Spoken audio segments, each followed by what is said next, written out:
when he was in his 50s, and then when he was in his 80s. He died, as you can see, when he was 85.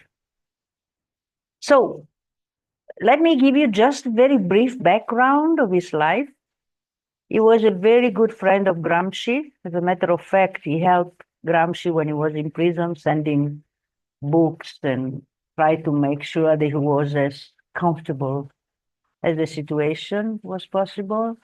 He was very good friend of Wittgenstein, the philosopher, and he had to flee Italy because he was fearful of being persecuted by Mussolini because he had written an article against the fascist policy of the banking system.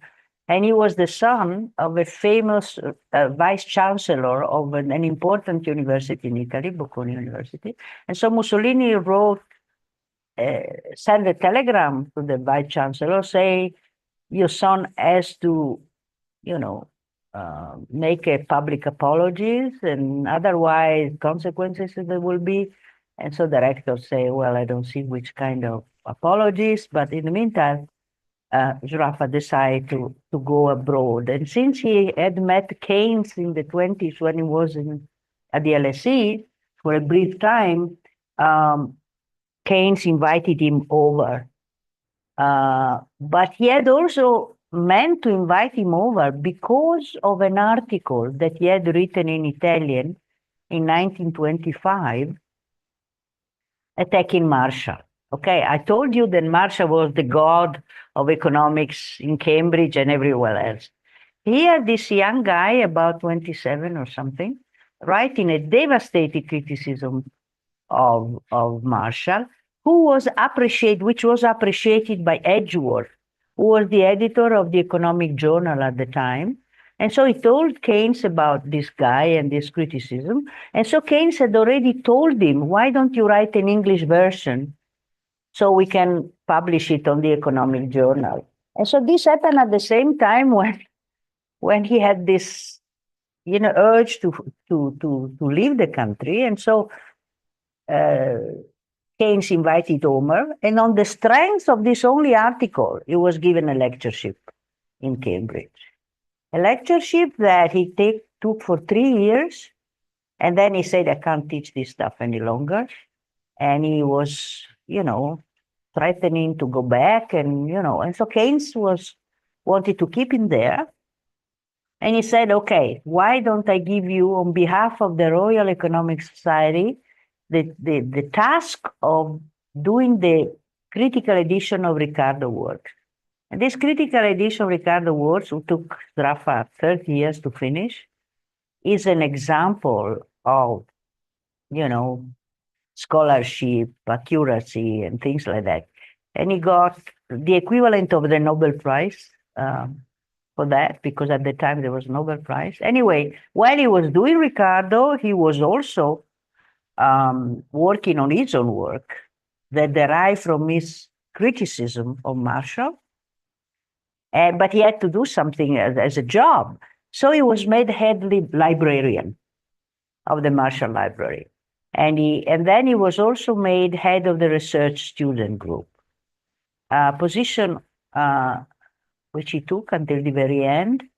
And then he was made fellow of Trinity College, Cambridge. But he he remained, lecturer with very little teaching, because he didn't like teaching at all. It was not the kind of thing that he would be doing. So he was part of the faculty, but with a very small teaching assignment. And then in 1960, his book came out, Production of Commodity by Means of Commodity, which he did with the collaboration of Maurice Dobb, his close friend and Marxist fellow. And this book revolutionized the way in which people thought about prices and distribution, because he managed to bring back the classical approach by finding a solution to the problem that the classics have left unsolved. And he had a tremendous influence in Italy, in France, elsewhere. But the interesting thing about India is that this young professor at Bombay University was asked to write a review, and this review impressed him so much. And he felt that she was one of the few who really understood what he was doing, that he asked her to come over to Cambridge. And so Krishna spent sometimes there and helped when Zurafa died to put the papers together. And I have to tell you that I gave the Krishna Bharadwaj memorial lecture in JNU some years ago. But the thing I'm very proud of is that with the help of Raul, you know, the student that was here, we recovered the papers by Krishna were left in a back room in JNU full of dust. And his work as research assistant was to dust the papers. So we cleaned all the paper, we made a list of them, and then because Mirdula Mujgari was the head of the Nehru Library, we were able to bring this paper, and they are now close to Gandhi's paper in Nehru. So I'm very proud that I helped in a small way to have Krishna recognized as the great economist that she was. As you might know, she died of brain cancer, I think it was. Must have been already 20 years ago, even more, possibly. Can't remember the exact date, but it was a long time ago. Okay? All right, so what I'm going to do today is just to, since we spend so much time on Marshall, to see the argument that Rafa used to criticize Marshall and the neoclassical theory, which are the basis of his rediscovery of the classical approach, and how we owe to Rafa the ability to understand how the classical approach is really an alternative to the neoclassical. So let's start from the criticism. Okay, so this is an article, as I said, in English that was published in the Economic. Mind you, the guy at 20 years old, 28, so he was below 30, very young. And it is the adaptation of the Italian article. It's not exactly a translation. It is an adaptation. Anyway, so what is he saying in this article? He criticized Marshall theory of perfect competition as logically inconsistent and at variance with known facts. So these are the two lines of criticism that he's using. Okay, he starts by, now, I hope that the students who do not have economics can follow me, okay? Can follow me anyway. Just wonder if I can do this. Oh, but then this won't be able to see it, right? Yeah, they would, okay. All right, so for known, sorry? Oh, over there, sorry. Okay, for economists, it's very easy stuff and standard stuff, but I'm doing it for people who have not done economics. You see, in Marshall, you have the theory of the firm that explain how much a firm will produce in perfect competition. And we have, the first is the U-shaped average cost, okay? Here we have prices, here we have quantities, okay?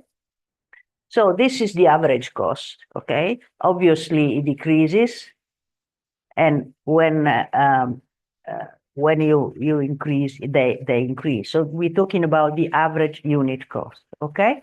And then this is the marginal cost.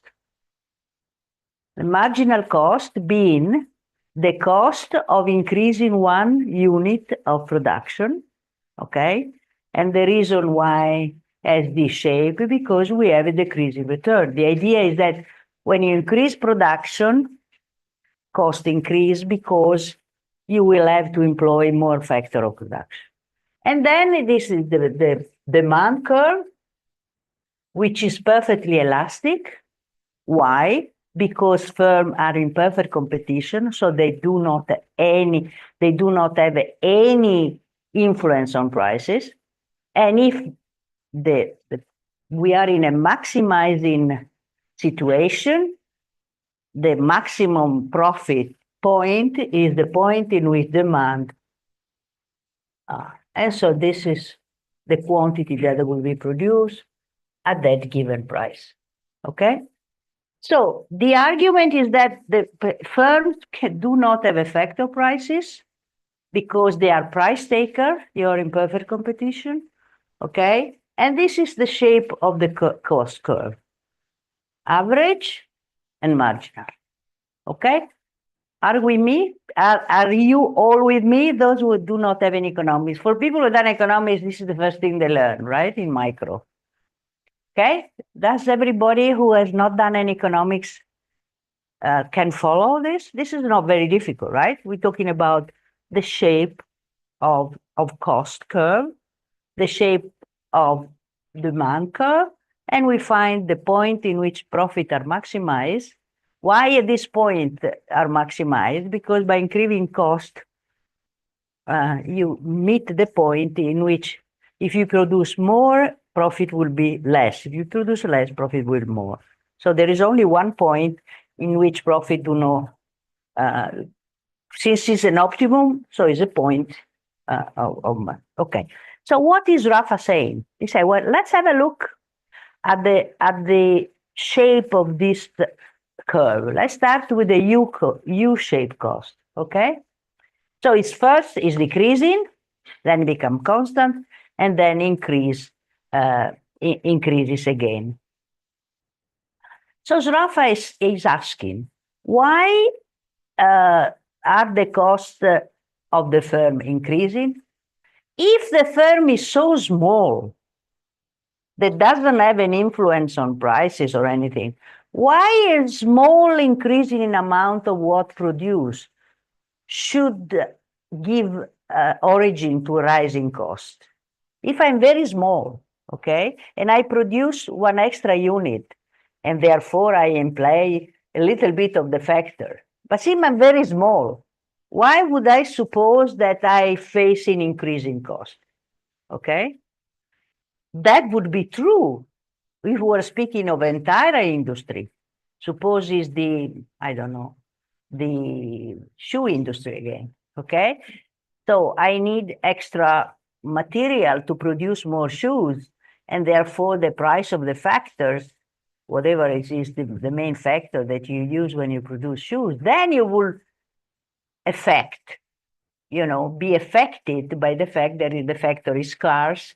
You using a lot of these factors, and therefore prices of that factor will increase, and for you, therefore, costs will be increased. But if you are a small firm with no sizable effect on what's going on around, why should you have the cost increase to you? Okay, so that's the first. So the argument is that the firm is too small to have an appreciable influence on the prices of the factor.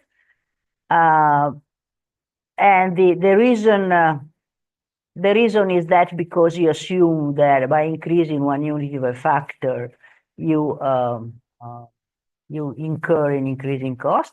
But that would be true only if you were the only user of that factor. Okay, but that's obviously not the case. Okay, this is for criticize the reason why why costs are increasing. Okay, what about decreasing? What about the decreasing part of the cost?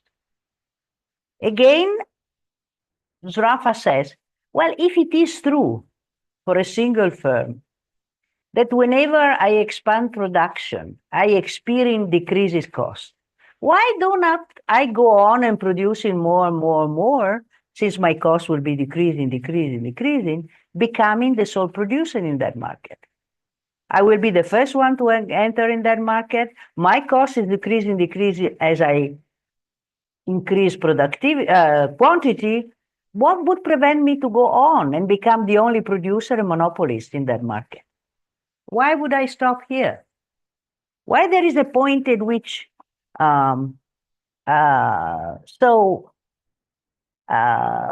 cannot rule out that if this is the case, the firm becomes the only monopolist in the market. So the argument is these assumptions do not reflect reality, do not even reflect the logic of the theory. And if you ask, that's what Rafa said, if you ask producer, they never tell you that they are constrained by increasing costs. They tell you they are constrained by demand. Namely, they would be willing to produce more if there were more demand. They are not stopped by the idea that if they produce more, then they will incur in increasing costs. Okay? So since we are in perfect competition, according to Marshall, the idea is that the theory assumes that while firms can sell any quantity whatsoever at a given market price, they are unable to lower prices or to increase market expenses in order to increase their market share, because it's an assumption of perfect competition. If you are in perfect competition, you are unable to become, the sole producer of that market. You become small, and that's the only thing you can do. Well, Zrafa said, well, if we want to stay within the Marshallian apparatus, namely within its theoretical setup, then it would be much better to think of a firm as single monopolist rather than competitive firm, because it is a well-known, and this is the realism, that firms are not constrained by rising costs or by demand.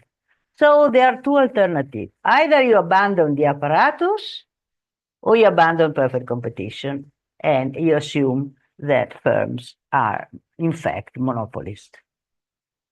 So the power of this argument is very impressive, you think, because it's not very complicated as such, but it has a great strength. Why are you making this assumption?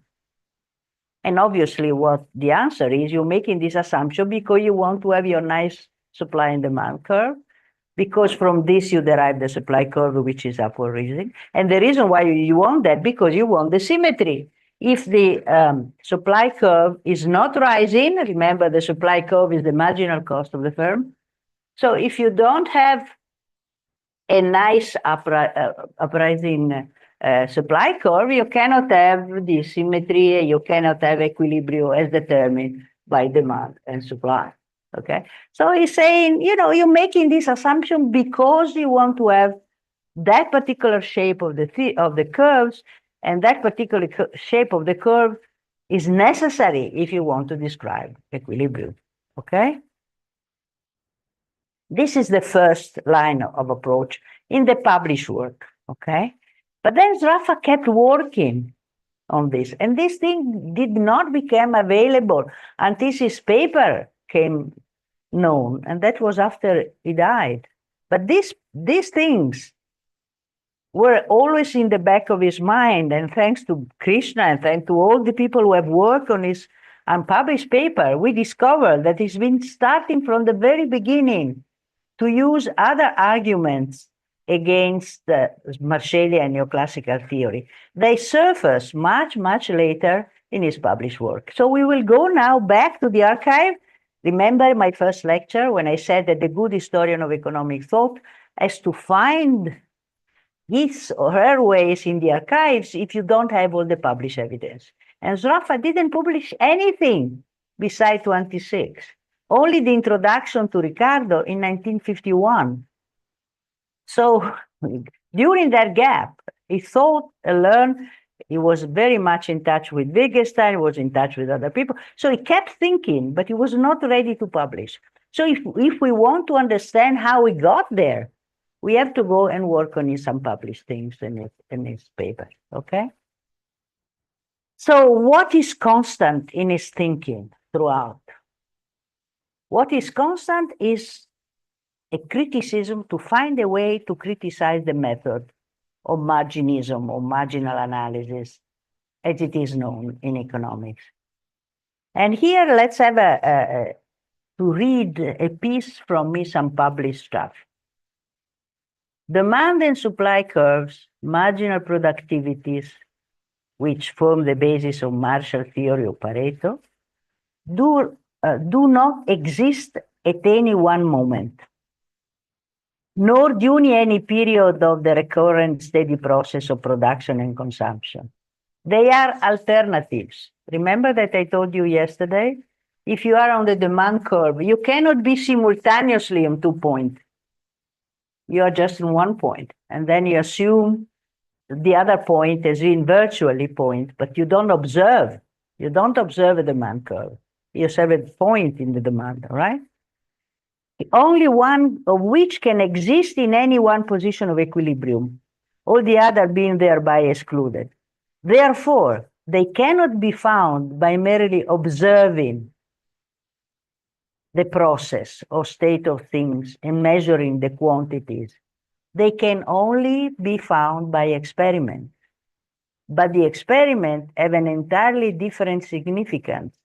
They actually produce facts which would otherwise not happen at all if the experimenter did not step in first to produce them and then to ascertain them. They would remain at the state of unknown possibilities, which amount to the deepest in existence. So what he's saying, he say, okay, in order to find out this marginal quantity, marginal productivity, can I see a marginal productivity? I can produce it. Obviously, I can do that. Remember, assuming you have 10 workers on a piece of land, and then you want to find out what the marginal product is.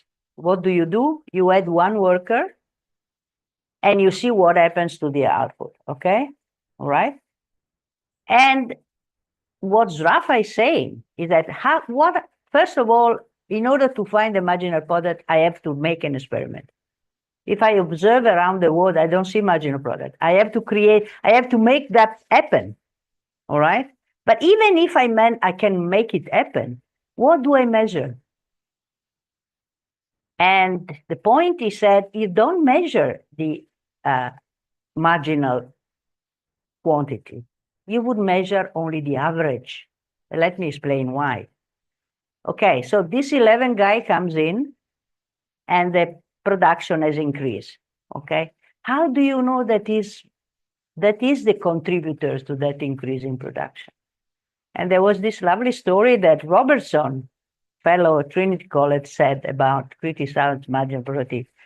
What if this guy, the only thing that he does, he goes to get beer for everybody? Everybody is happy and everybody produce more. So you have an average product that is increased. You don't because you cannot observe the two situations at the same time. All right? You cannot observe 10 worker and 11 worker and compare. You just observe 1 and then you make the experiment. And then you end up by saying, okay, the produce is increased, but it's the average that is increased. There is no other way. Now you have the total product divided by 11. There's no way you can say this extra product is due to this guy being brought in. So there are 2 points here. The first, marginal quantity can only be produced by experiment. And secondly, you never measure marginal things, you just measure average things, okay? So Zrafa said, you can see marginism, or we call marginism to say all this neoclassical theory, which is based on margin analysis, is not scientific. Why? He said, well, let's look at the type of magnitudes that we are dealing in economics. There are those magnitudes which are directly measurable in physical terms. These do not give rise to any problem. You know, whenever you measure anything in physical terms, x of length, tons of grain, these are perfectly okay. There is no problem there, okay? These are observable and measurable. Then there are subjective magnitudes. Subjective magnitudes are not observable, nor are measurable. Utility. Have you ever observed utility? Something that cannot be observed and cannot be measured. All right?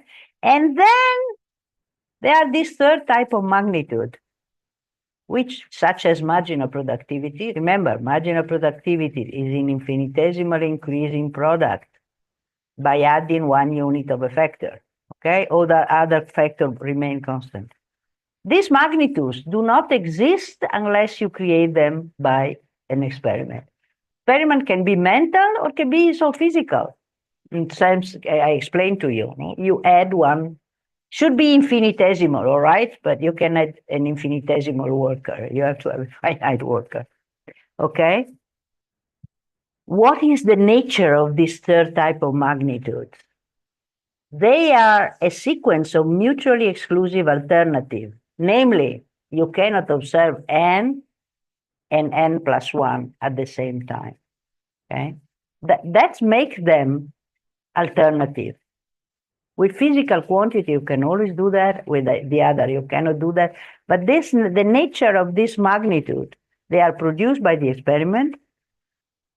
You cannot observe them unless you create the situation. But then when you create the situation, you cannot be sure what happens in the time interval between n and n plus 1, because there is a time element involved.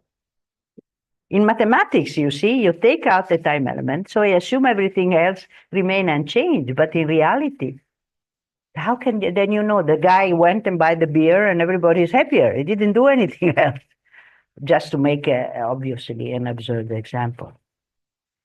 So, this is an argument I had with Amartya Sen, the great Amartya Sen.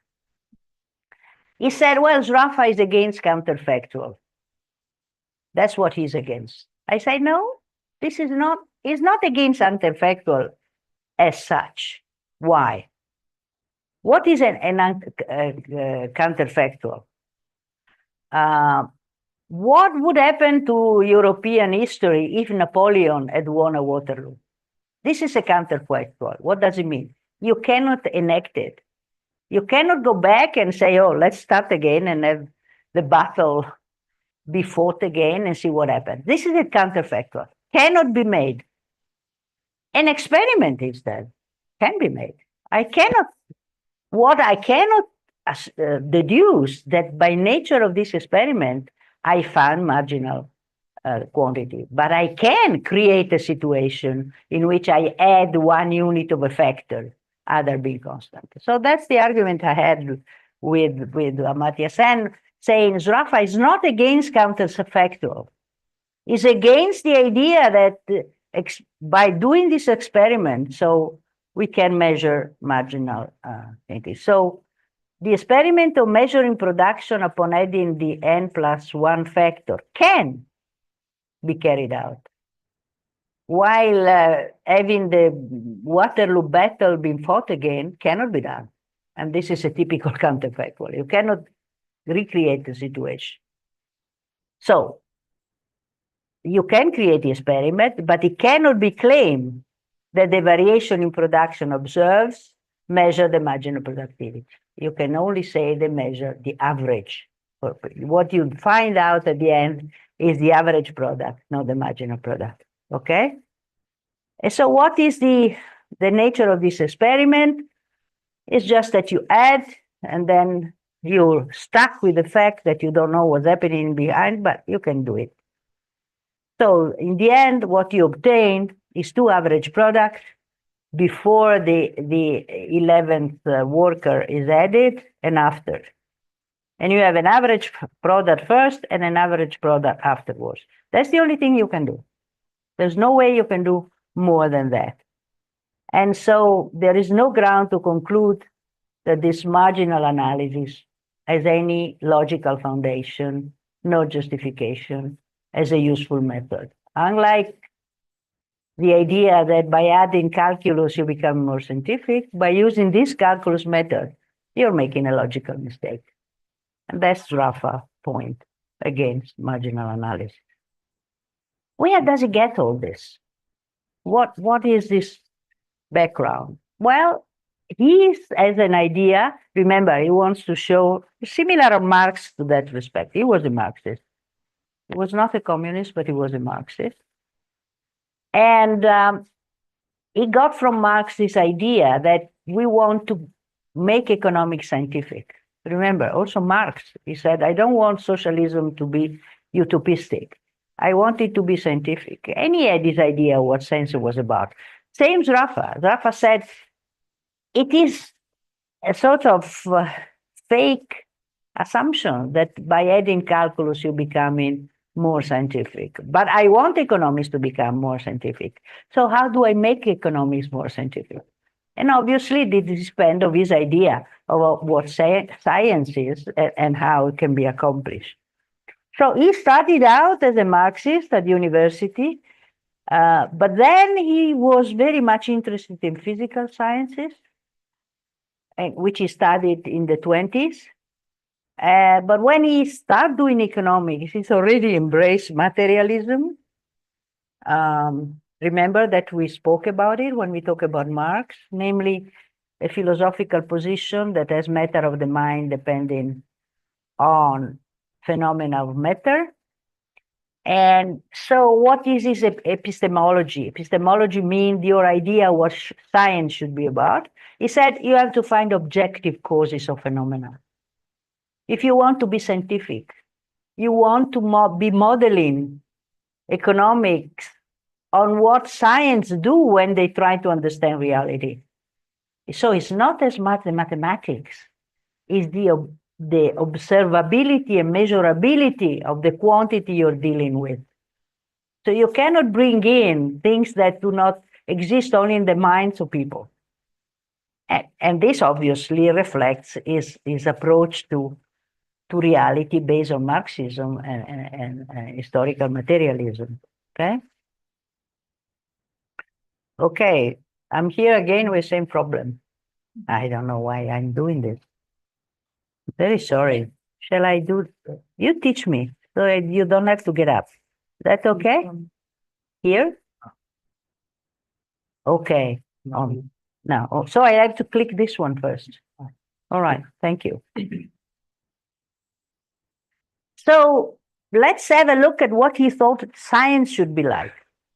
And he said, well, in order to do a scientific study of economics, we have to find the material elements of what he called the efficient causes, or Bacon's principle. Remember, Francis Bacon is the founder of modern science in 16th century. And he said, if we want to be scientific, we have to apply Bacon method, which is the so-called search for efficient causes. And this is another beautiful piece from his unpublished material of the 20s.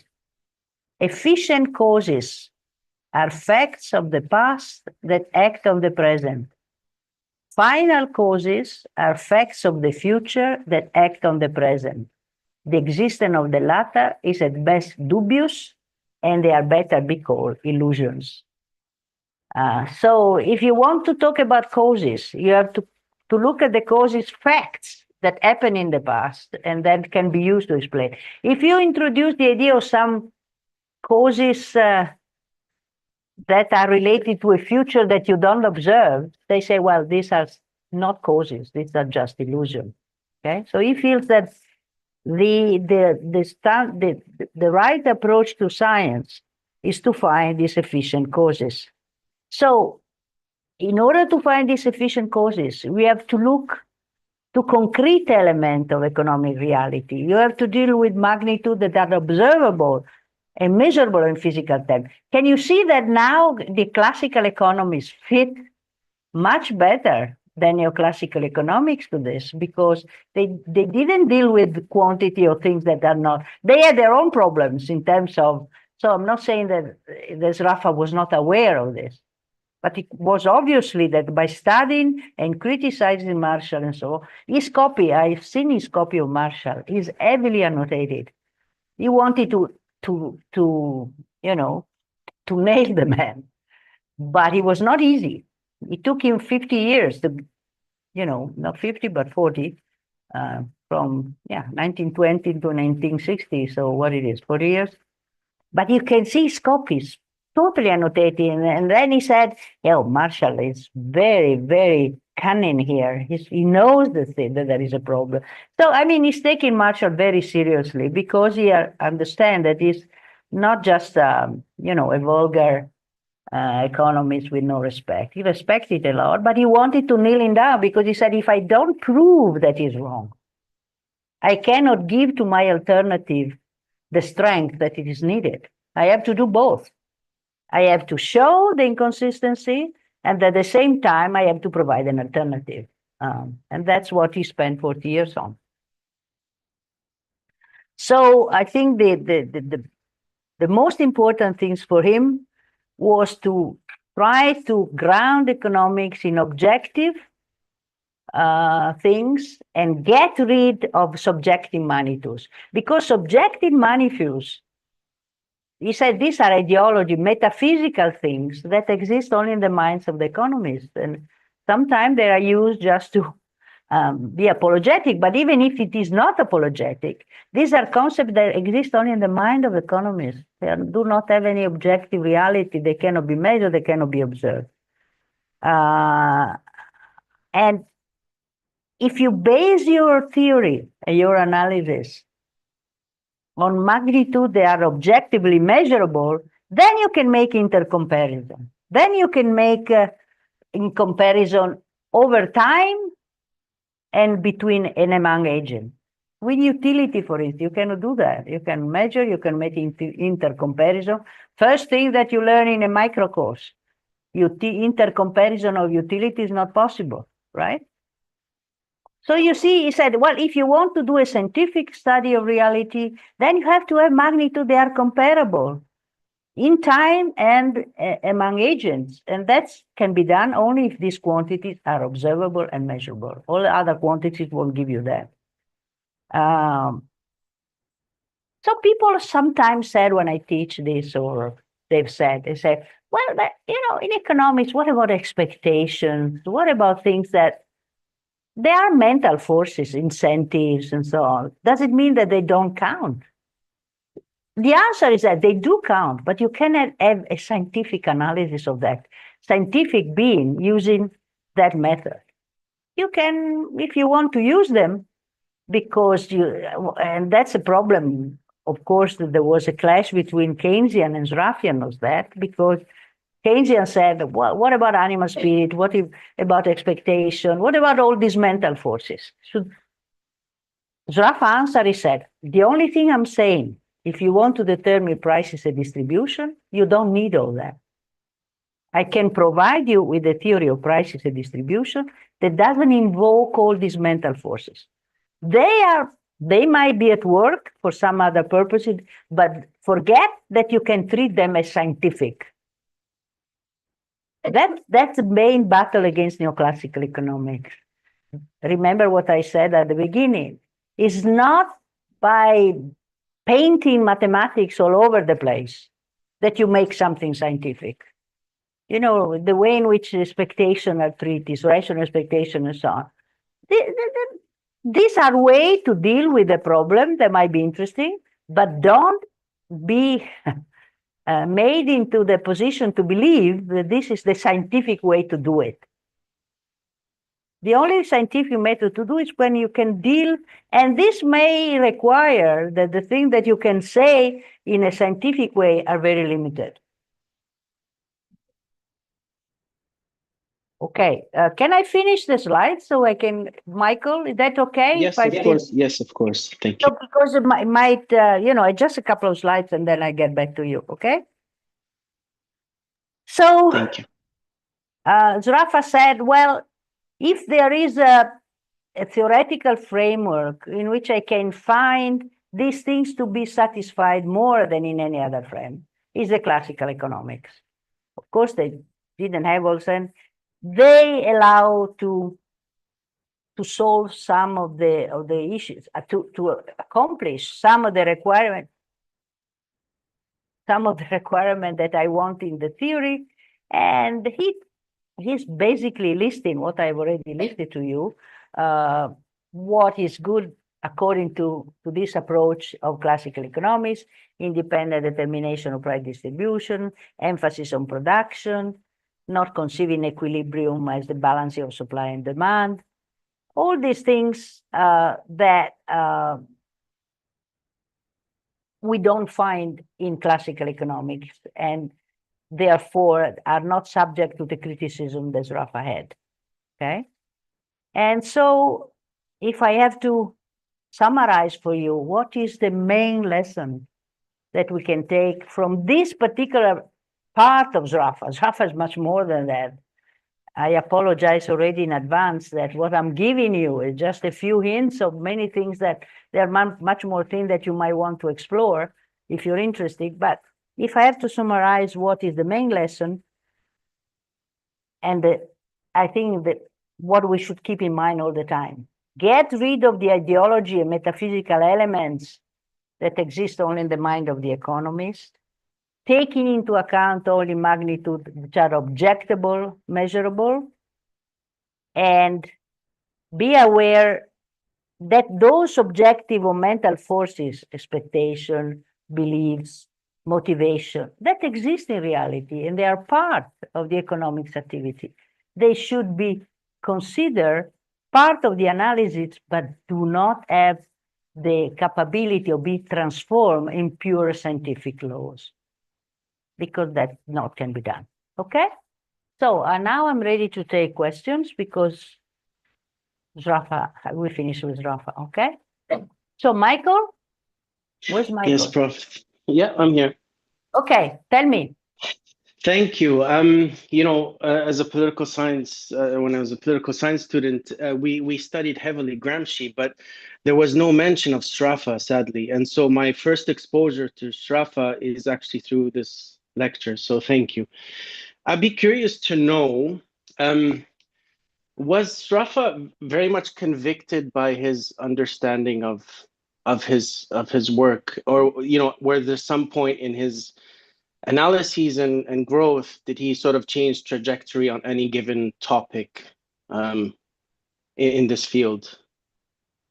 Well, of course, he started out as a Marxist, and he then was involved in criticized Marshall, and then he started thinking how to combine these two things, to revive the classical approach and Marx, and how to be critical of the neoclassical system.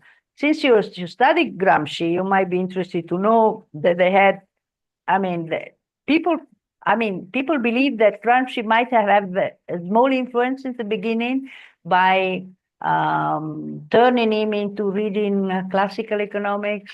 Some people feel that Rafa in turn would suggest to Gramsci by sending him the books and so forth. So there was some kind of interaction, but the fact that Gramsci was in prison all the time made that communication more difficult. But the Quaderni del Carcere, the notebooks from prison, from Gramsci, if you read them, you can find that there is this emphasis on classical economics and so on. So one may speculate that this influence somehow managed to get through both ways, but it's very difficult, obviously, to check it, because the only thing that we know that Rafa opened up a book account in Milan for Gramsci to receive as many books as he wanted, but of course the prison laws didn't allow him to get. But Rafa went out of his way to try to help in so many ways, and so there was just not a friendship. There must have been an intellectual exchange that was important to both of them. Mm-hmm. Obviously, Rafa in his early 20s is not the Rafa in 1960. It would be stupid to say they are the same. There was an evolution, but the amounts of unpublished paper, you can see him struggling to get to the point in which he had, for instance, when he produced Production of Commodity, it says it's a prelude to a critique. That reminds you of the subtitle of Capital.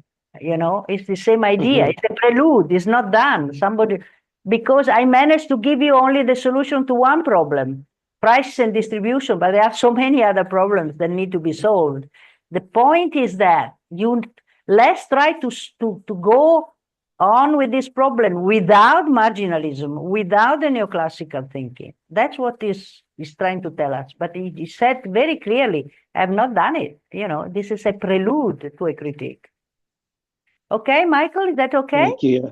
Very, very much. Thank you. We have the other question. I had a clarification question that you have to speak very slowly for me, because there is a sound problem here that if you speak slowly, maybe I can get you better. Okay. Is that all right? Okay. So I was asking for the clarification that when Srafa is saying that the the marginal productivity cannot be counted, but the average productivity. So basically, he was saying that individual labor cannot be counted because it is a socially collective labor. You can separate out that. Is that it? I didn't get it. What did he say? I need a translator here. What did he say? Can you say So basically, I was asking that the argument of Srafa or that the marginal. He speaks so fast that I cannot get him. Just a minute. Wait a minute. I need a translator here. So what he's asking? No, Srikumar, correct me if I'm wrong.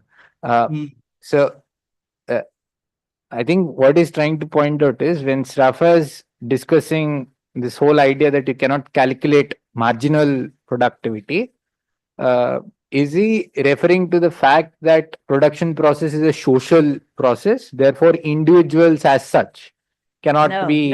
No, it's much simpler than that. It's much simpler than that. It's not social product. It's just the fact that you can, in order to find the marginal product, okay, you have to produce it. But what you produce is not marginal, it's average. So it's a very simple logical argument, because you don't know what's happened in the two situations n and n plus 1. Okay? Yeah, I got it. All right. So we have 5 minutes for other questions here. Yes? Thank you very much. When we do stuff, usually all this history and philosophy of where he's coming from is not...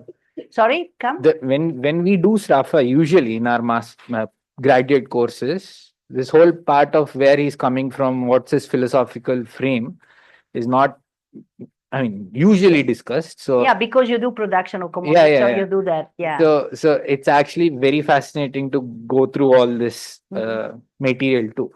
I wonder, given there is so much discussion about objective and subjective methods of study, where would the labor theory of value fit into all of this? Because obviously labor is something that is objective. It's there, it's social, you can see it. Without labor, you cannot produce anything.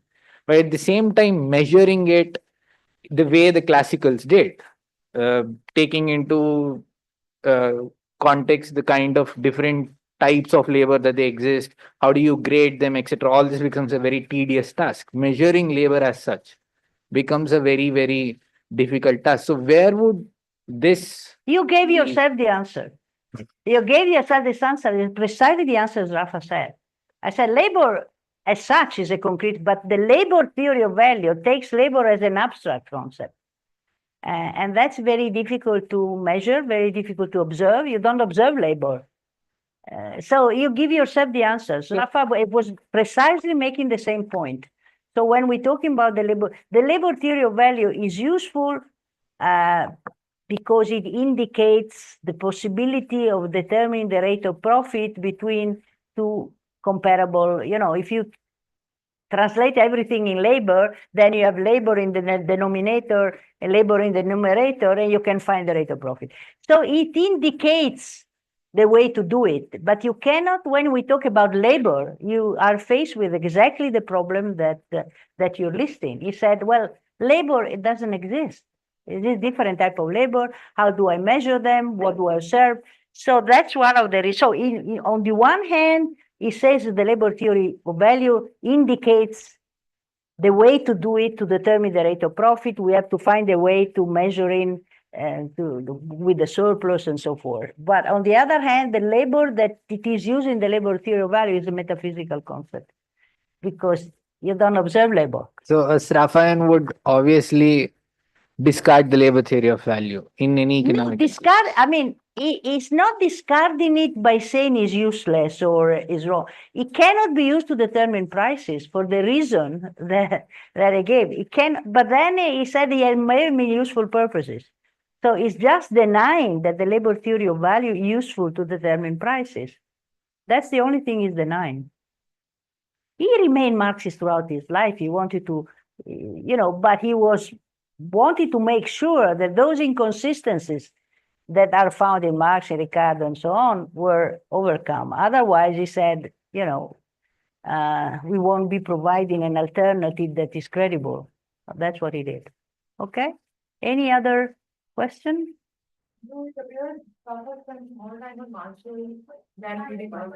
No, he spent a lot of time. No, he spent a lot of time. I mean, what I mean is that I saw the copy of Marshall that is in his library because I could see how much he struggled to get all the arguments and so on. But no, I mean, as a matter of fact, we recently discovered that he was able to receive, that Zrafa was in prison in confinement at the Isle of Man as an alien when there was the outbreak of the Second World War in 1940. Being Italian, he was considered an enemy alien.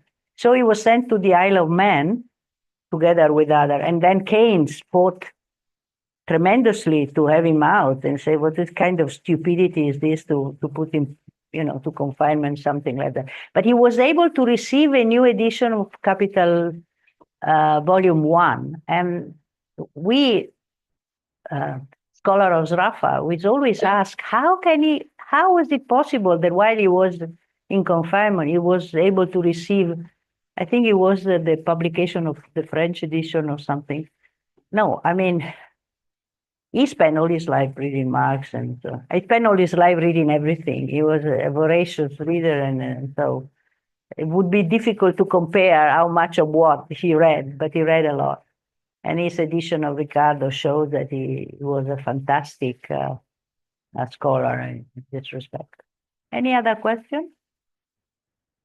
Okay, so we take the 10 minutes break. All right? Then we do Keynes.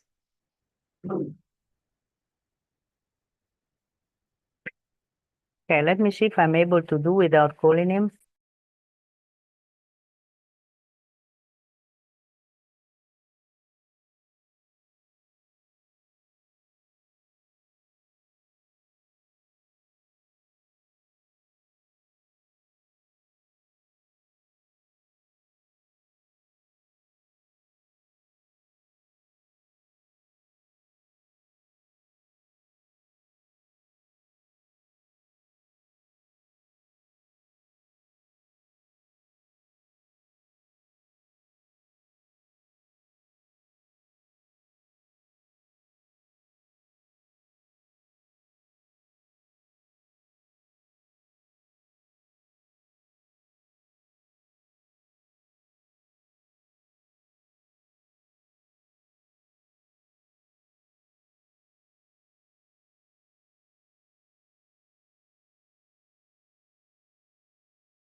Oh, yes, please. If it is related to Zrafa? Yeah, okay. So, so it is the first or second time only that I'm being introduced to Srafa. I haven't read any Srafa's work before. But I was thinking that since you also said that he was a Marxist as well, and simultaneously he was critiquing Marshall's theory. So in a way, he go backs to classicism, classical theory, and then critique neoclassical.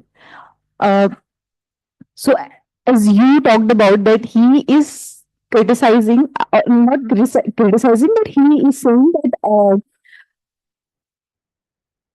this, in order to make economics more scientific in nature so that it can be measured, he is suggesting to kind of get away with the ideology and metaphysical element. Sorry to interrupt you. To get away to concept, which can be metaphysical or ideology, cannot be observed and measurable. That cannot. So, Yeah, that's not economics to use concepts that are not observable or measurable. Yeah. Because these are likely to become ideological concepts. Okay. That's what he said. Yeah. So I was thinking in that sense, how strata can be differentiated from the new classical economics, in the sense that new classical economics also like gives more use a mathematical language to define the economics. They don't go for an observation, but only talks in terms of yeah. I understand. By having more mathematics, you're becoming more scientific. If you have a utility function that is quadratic or it is whatever, do you think that makes it more true? Just dressing a concept which is not observable in mathematical terms, does it make more scientific? I'm thinking that by making something more scientific, does it mean we are reaching to truth? No, what I mean is that when you say Zrafa and neoclassical economics, they both want to be scientific. It is true. I agree. The point is that what scientific means. For Zrafa means to deal with quantity and concepts that are observable and measurable. Okay? Because this is the basis of science as we know it, even now. You know, if you ask a physicist, if you ask any biologist and so on, they deal with quantity that are observable and measurable. For neoclassical economics, being scientific means dressing everything in mathematical forms.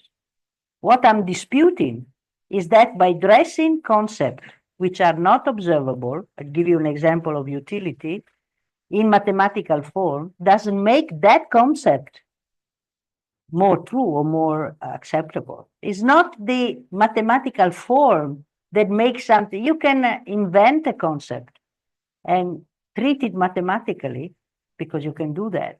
Does it mean that it become more scientific? Is that what I think Zrafa and myself would agree, that is not the mathematics that makes something more scientific. Is the quality of the concept, the quantities that we are dealing, that makes them more scientific. You might not agree with that, but even mathematician would say, you know, mathematics is a language.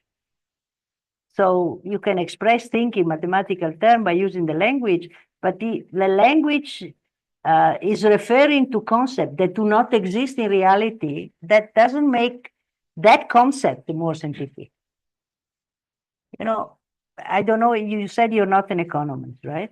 No, so you have not done utility maximization. You know, that's the basis of microeconomics. Every student in economics will say that the first thing they do is to maximize utility subject to constraint.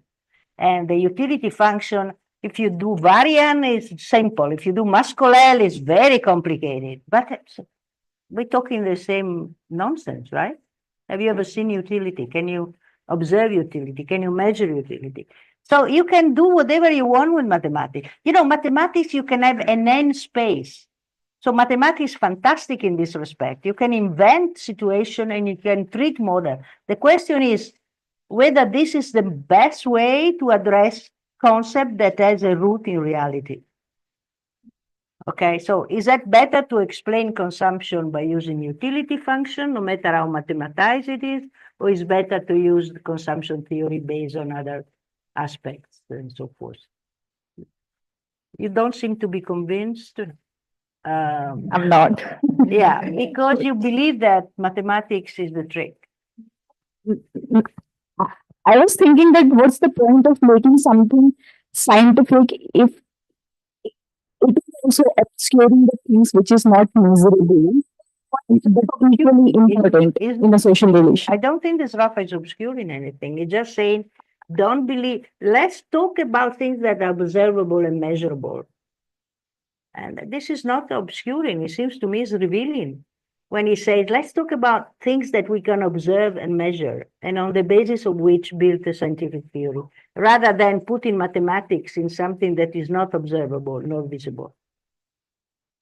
Okay, so I know that is a hard blow to say, come on, all this mathematics doesn't make things scientific. No, it doesn't. Because mathematics is a powerful tool, but even physicists, you know, they do the mathematical model, but when they do the experiments, they want to do with things that are really observable and measurable. No physicist would do anything unless you can measure stuff. And then, of course, we know in modern physics, there are all these things that you don't observe. You don't observe a quarks. You don't observe these things. So it's not, I don't want to make it too much of it in terms of what modern physics is about. But certainly, Rafa's point, I think, well taken when he says in economics, we tend to use metaphysical concept. Let's go back and try to have an approach in which we work with things that we can observe and measure. That's what you're all saying. Okay. All right. So let's go back to a famous book and a famous man. This is John Maynard Keynes. I gather that most of you have heard of him, right? Is anyone here who has never heard of John Maynard Keynes? Because I can. Great. I'm impressed. Okay, so let me give you again a very, very sketchy but hopefully interesting key to the economics of Keynes, why Keynes is interesting, why people should be bothered to read him now, and so forth. The first thing which I consider to be, again, very interesting is that he also was a little bit doubtful how much scientific we can be in economics. He said, in economics, we cannot hope to make completely accurate generalization because the economic system is not ruled by natural forces that economists can discover and order in neat pattern of causes and effects. And he said, well, the task of economics is rather those of selecting those variables that can be deliberately controlled and managed. So you see, we move in, there's the same thing. He said, we cannot take physical science as a model because we don't have the ability to describe economic forces on the same level as physical sources. And he has a very nice example, which I wanted to give it to you. You remember the story of the falling of the apple that gave Newton the sense of the law of gravity? Apparently, there is this apple tree still there in Trinity. I'm sure they dig it out and put it back each time for tourists to go and see it, because can't be there for 300 years, right? So there is still an apple trees that if you go to Trinity, they tell you that this is where Newton was sitting and looking the falling of the apple and giving it the idea that the law of gravity.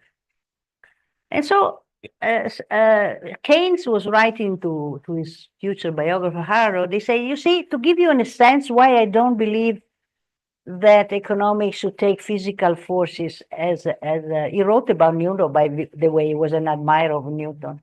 And he said, you see, it's like the economist has to ask himself or herself, but does the apple want to fall to the ground?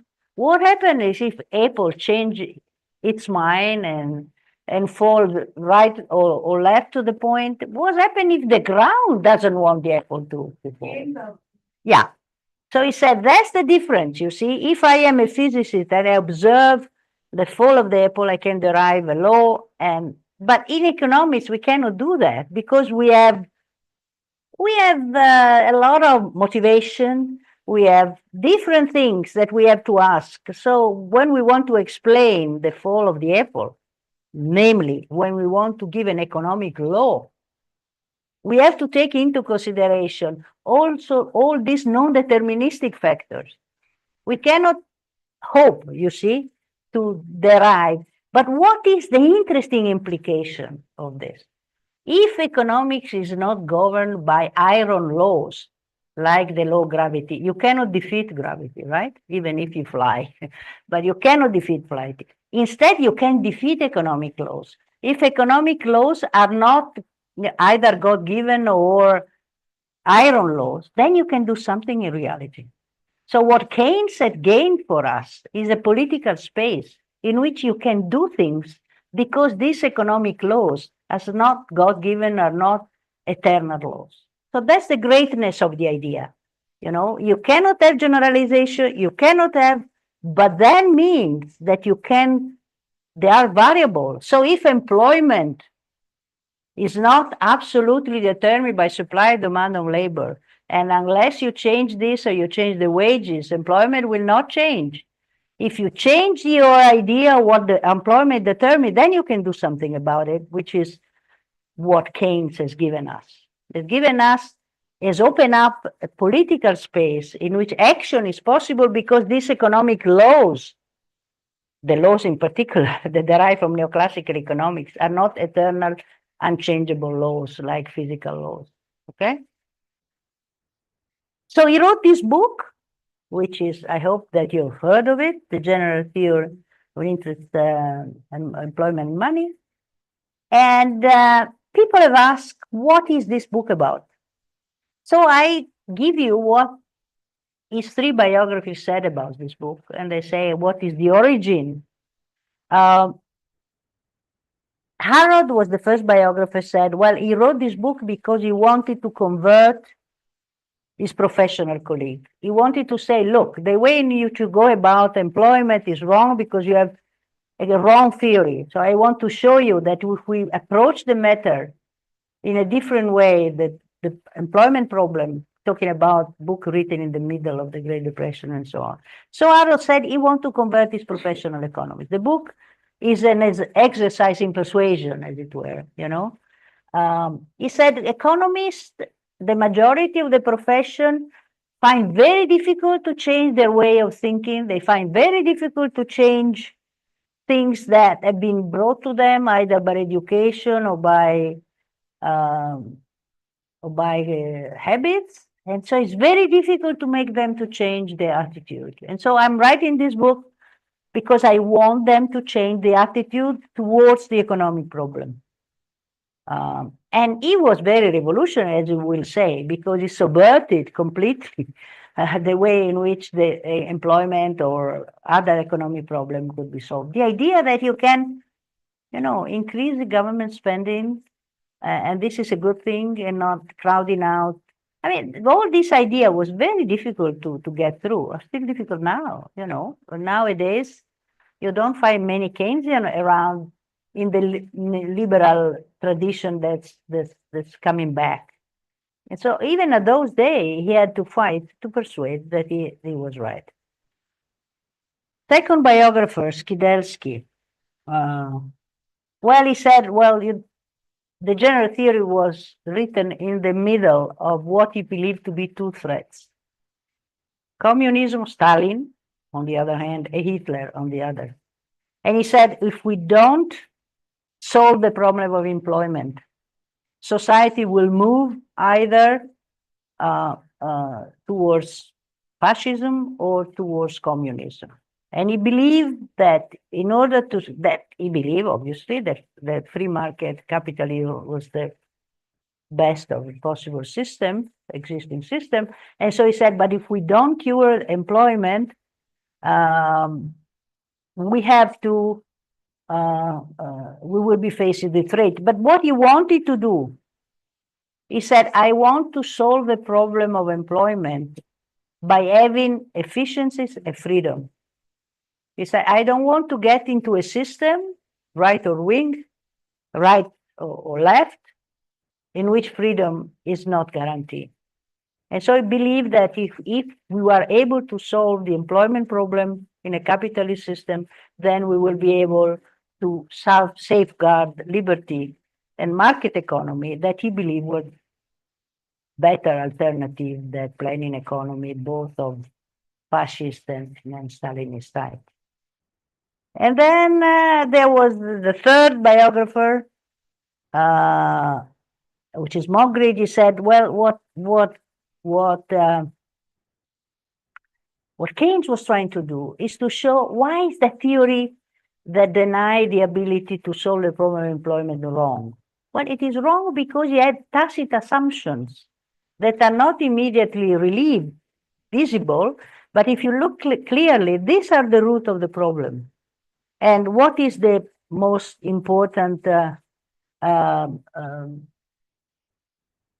fallacy that he wanted to denounce? It's so-called fallacy of composition. What is the fallacy of composition? That what is true for a single individual or single agent is not true for the economy as a whole. And he gives two examples. One is the saving example, the famous saving example.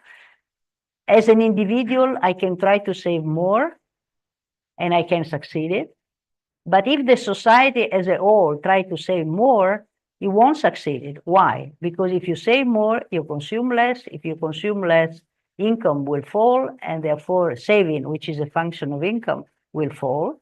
And therefore, while at the individual level, you can increase your saving at the aggregate level. So this is the fallacy of composition. What is true for a single might not be true for the whole. And the other example is the effect in money wages. If I am a single entrepreneur, I benefit from having my money wages fall. But what happens in the economy? What is the effect on the total economy of everybody? Money wages fall. That, you know, the demand will fall. You know, people will not have money to buy goods. And therefore, again, there will be an effect of output and employment. So what is true? So he said, I want to denounce what are the implicit assumptions that makes the theory that I'm criticizing wrong. But and the basic assumption is one is the fallacy of composition. And that's what still now, you know, people are taught, oh, we need to micro foundation macroeconomics. We have to put it back to the individual level. And the Keynesians say, no, this is wrong. We have to show that individual behavior is influenced or depends on the macro aggregate. It's the other way around. It should microeconomics be macro founded, not the other way around. But this is obviously not what is accepted. Okay. So, of course, I cannot give you, you will again forgive me, I cannot give you the general theory in 25 minutes or something. But I want to give you a sense of what are the important things that you might want to consider. What are the three pillars, the foundation of the book? What are the notions that are important? Well, the first is the notion of effective demand. The second is the multiplier, and the third is the theory of interest. So, so what is effective demand? Which is the Keynesian concept. Total demand of goods and services by the people in the community is spending of income or the flow of the expenditure. So for any of you who've done a first year micro, you are told the relationship between spending and income. You know, income generates spending and spending generates income. Okay. And so the level of spending is what determines the size of the cake. Okay. More spending means more effective demand, means more output. Okay. So the first pillar is the concept that is effective demand, the basis which explains the size of income, because it's out of individual spending that you generate somebody else's income. Okay. And somebody's else income becomes somebody else's expenditure. And so the size of it depends about the level in which this spending, and this is what effective demand is about. Employment, of course, depends on the level of effective demand, because to meet the level of demand, people are employed either in consumption good or investment good. And you know that employment can increase only if effective demand increase, because this is the generation of employment go through the production of more goods and more services, and the production of more goods and more services depend on the level of spending and the level of demand. What is the nature of this mechanism, which lead us to the concept then of the multiplier, is that, okay, when you increase income and you increase spending, let's look now both at individual and aggregate level. When income increase, consumption increase, but less than proportionally, okay? Because one part is saved, okay? So there is also, so you cannot rely entirely on consumption to make sure that there will be an increase in spending, because one part of that spending will go to saving, which is a subtraction to demand, okay? And so the point is that if you rely entirely on consumption to increase the level of spending, you end up by having less effective demand. And that's where investment comes in, okay? So if there is a deficiency in aggregate demand, which means that the level of spending is low, and which means that the level of income is low, which means that the level of employment is low, the only way to get out of it is to increase investment, which is the component of aggregate demand. What's the difference between consumption and investment?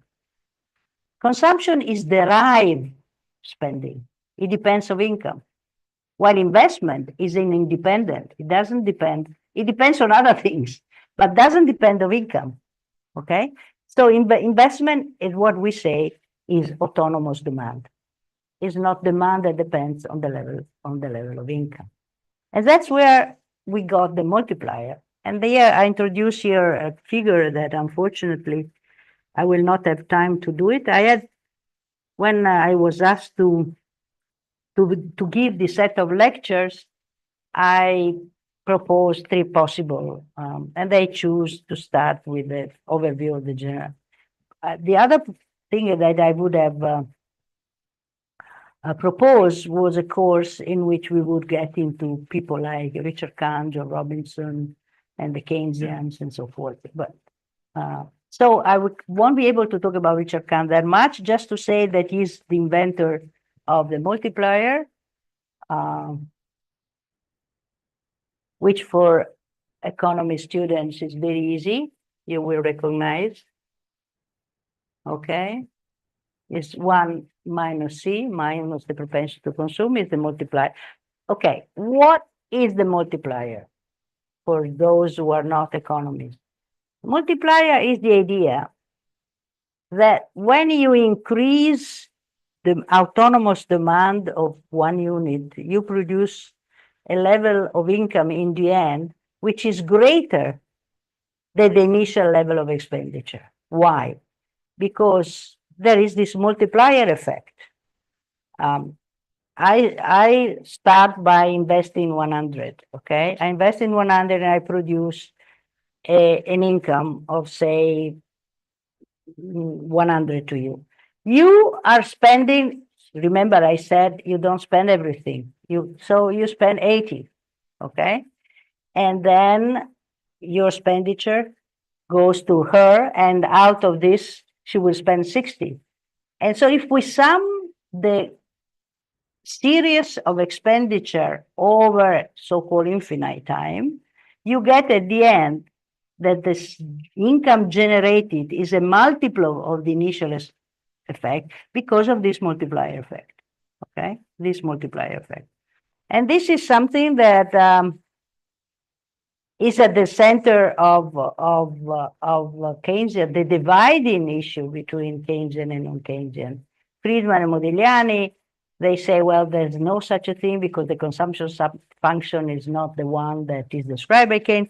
I don't have much time to get into it, but just to give you a sense that the multiplier was a matter of big discussion, because if you believe in the multiplier, you believe that each time that you create investment, you will generate a great amount of income.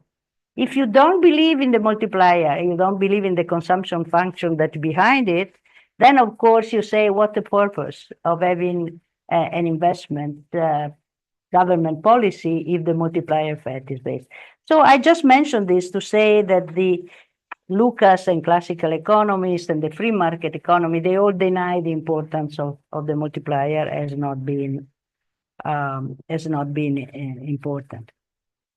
But the multiplier is a central concept for the Keynesian approach because it implies that if you increase autonomous expenditure, you will create more income than the initial expenditure because of this multiplier effect. The third pillar, which is very important in the general theory, is how he approached the idea of money. Okay, and unlike the neoclassical economics, where money, where the rate of interest is determined by saving investment, in the general theory we have the theory of money, which is entirely monetary, and interest rate is considered to be the remuneration for parting with liquidity. And he has, and again for the student, I'm sorry for the non-economist student, but I'm referring here to the notion that most students in economics have found themselves in, the speculative demand for money, the transaction demand for money, and so forth. So Keynes give us a new sense of the reason why people hold money. Oh, by the way, demand for money doesn't mean that people don't want money, okay? Demand for money, if I ask you, what is your demand for money today? Your answer would be, you have to open your wallet and see how much of your income are you keeping in the money form. So the demand for money is the quantity of money that you decide to hold. And the question is, what determines that she keeping, I don't know, 100 rupees rather than, if we're talking about transaction demand for money, possibly she doesn't need to keep that much money because, for instance, she has already planned her expenditure and you don't need to get it. Forget about now to having the card, right? Because a card is money, it's not just rupee cash. But why would you keep an account if you have an alternative to buy, say, an asset or to buy something like that? What Keynes had taught us, that the demand for money that really matters for determination of interest rate, and the demand of money which is kept by so-called speculators, by people who make a decision, why should I keep money rather than invest, say, in a bond or in a bill that gives me an interest? And the answer is because money is a way, being liquid, is a way to avoid the uncertainty of the future remuneration of your asset. So we said money is our safeguard against uncertainty. So he gives a new idea of the reason why money is kept rather than being invested in some interest yielding asset. And this leads to the theory which becomes very much associated with Keynes, is the theory of the liquidity preference as a weapon against uncertainty. So the determination of the rate of interest, unlike the neoclassical theory, doesn't go through the real market, mainly marginal productivity of capital, but it goes through the money market. And he has all the reasons how this is work. What is important is that the rate of interest, therefore, is determined in the money market, is determined also by the role that the central bank is having in the economy. And so this is shifting the whole approach in which the monetary theory becomes part of the analysis, rather than in neoclassical economics who have real forces on the one hand, and then you have the quantity theory of money on the other that determines the level of price.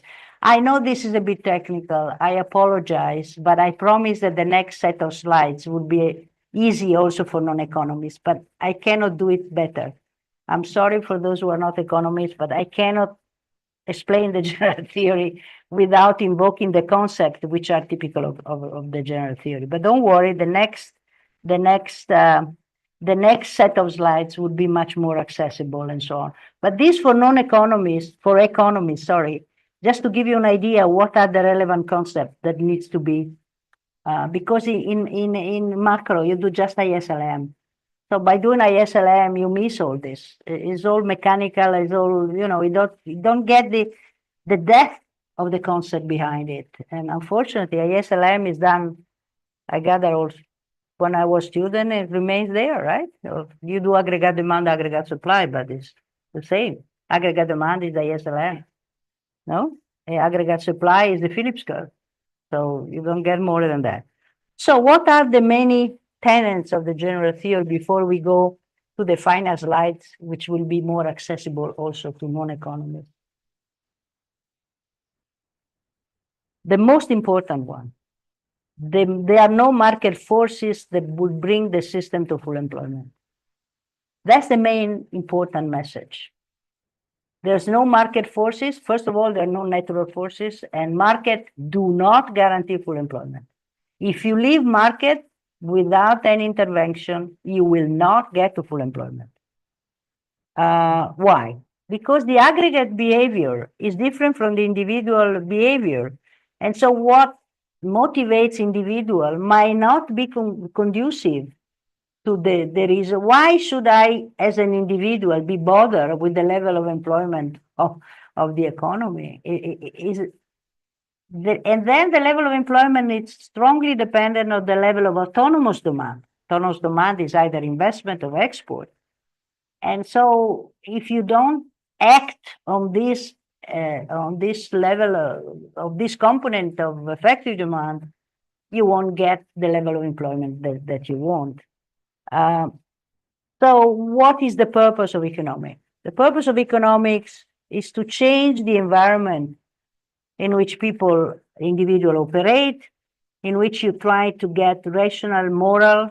I will say a little bit more about moral, in which you have a society motivation being changed so that the level of employment, the level of full employment can be reached. Okay. So as I said at the beginning, is opening up a political space.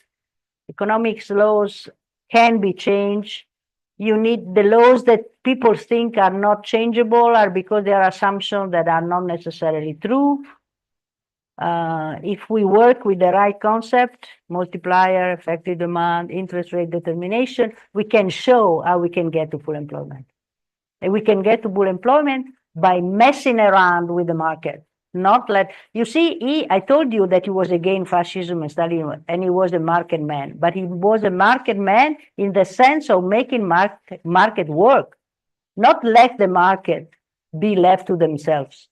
So he was in favor of market if market could be made to work towards the goal of full employment. Okay.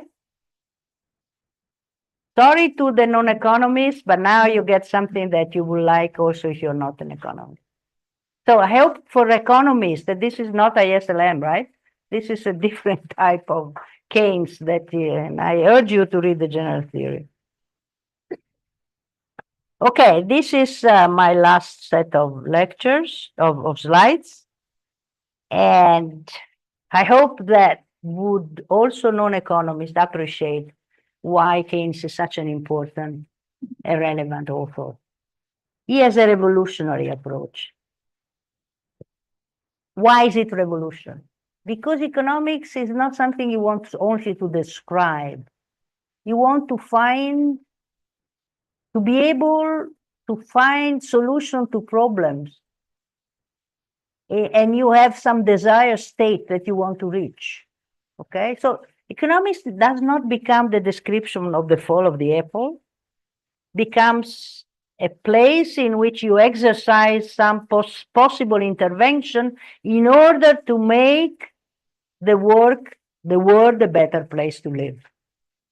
So he has a strong motivation in this respect. But this comes also from Marshall, from Pigou, the Cambridge tradition. The only thing that they were working with the theory that would bind in them on what could be done. And so I think that Keynes is valuable, not just because he was concerned so much of the well-being of society, but because he figured out ways of doing it by economic policies.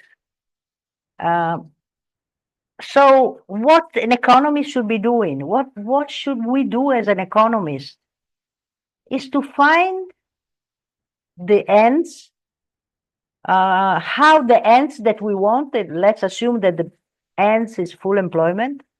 We believe that a society in people are unemployed, a society that loses its social fabric, loses its purpose of life. And so employment was not just because of the income you get from employment, but because it gives sense of your being in that society, bringing skill, bringing aspiration, so reaching employment is a major objective for economics, not just because you get people an income, but just you get people find a place in society that has a sense, has a meaning, okay? And so the problem is, how we build institutions that would allow us to reach that goal, okay? And in order to do so, he said, we have to forget the idea that economics is a natural science. We have to think of economics as a moral science. By moral, he didn't mean ethics. He mean what he said. He deals with introspection, values, motivation, expectation, financial uncertainty. So when we study economics, we have to take into account all this. You see how different it is from Sraffa. He said, that's the kind of thing we have to address, the fall of the apple, and we have to ask this. And so we have to understand how people make those decisions, which are important, because on those decisions, it will depend whether we will get to certain goals or not, okay? And he says, so people act under different condition of knowledge. So forget about trying to find general laws that are applicable all situation, all time, all things. Let's try to get a grasp of what makes people do what they do and try to correct this by providing incentive. Also, neoclassical economics is about incentive, but it's only about one incentive, it's money incentive, okay? And it doesn't take very much.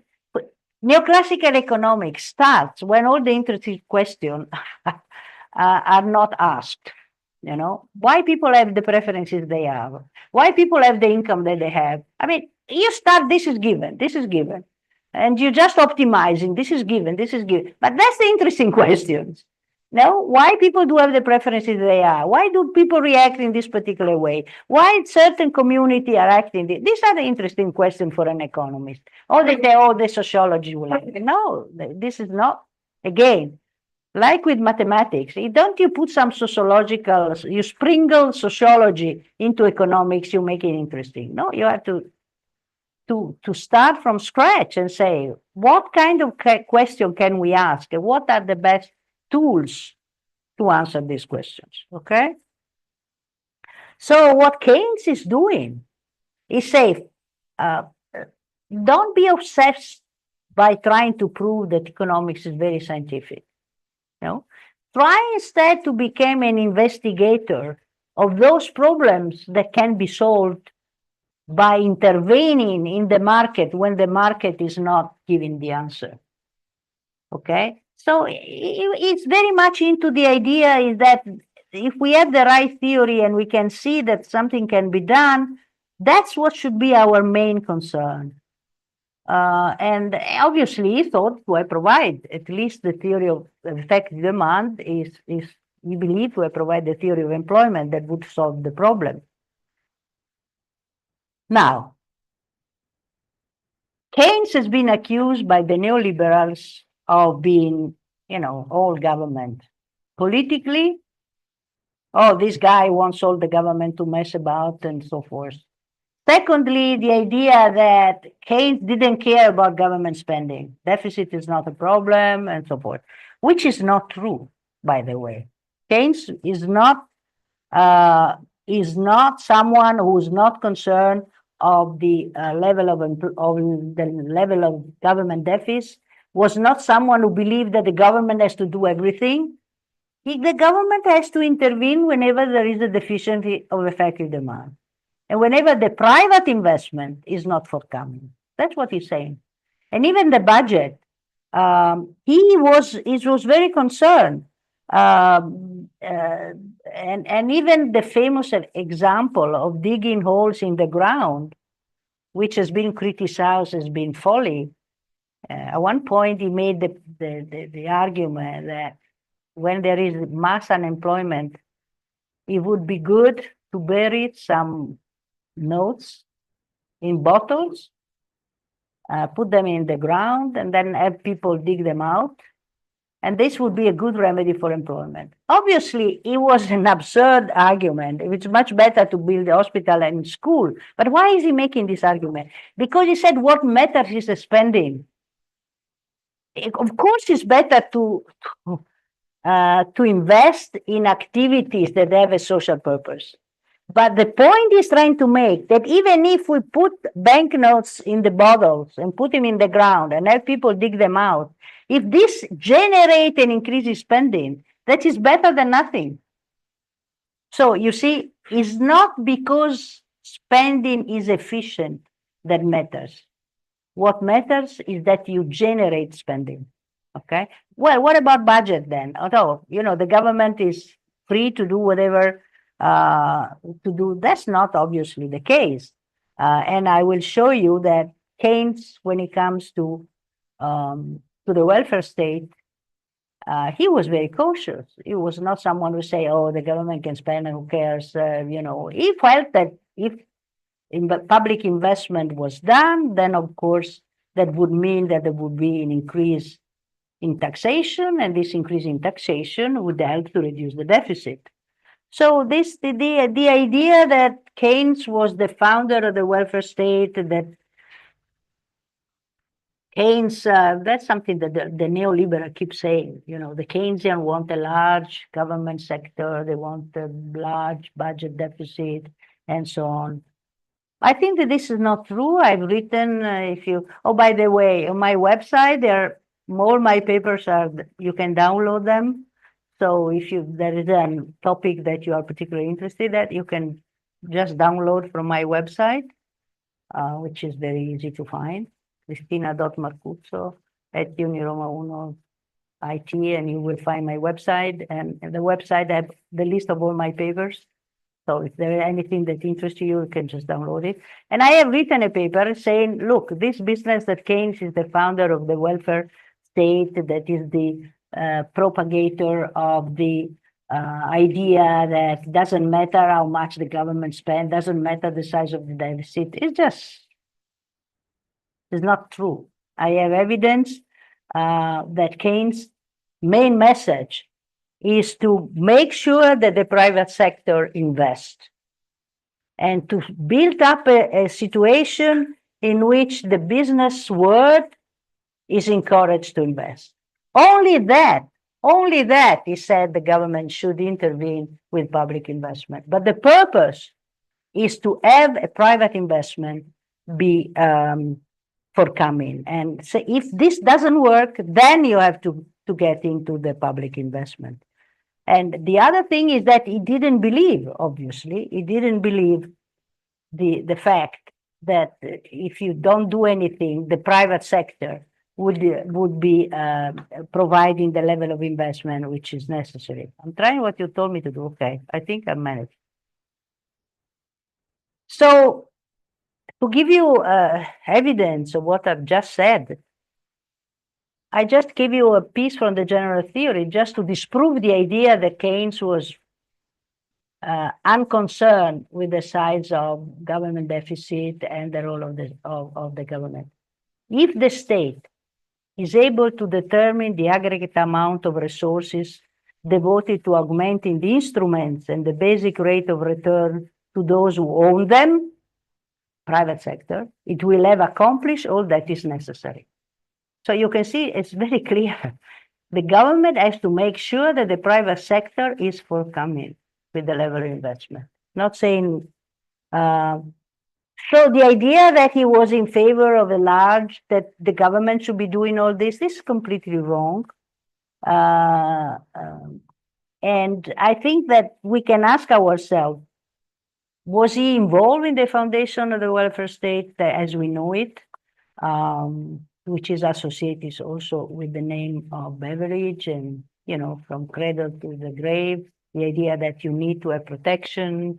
I don't know whether you're familiar with any of this stuff. But the idea that out of the Keynesian revolution, what happened was that there was a drive towards giving coverage, free education, free health, and that's what now Trump and all these right-wing people are saying, oh, this is all wrong. We have all this protection. What about individuals that would be covered and we can't afford all this and so on.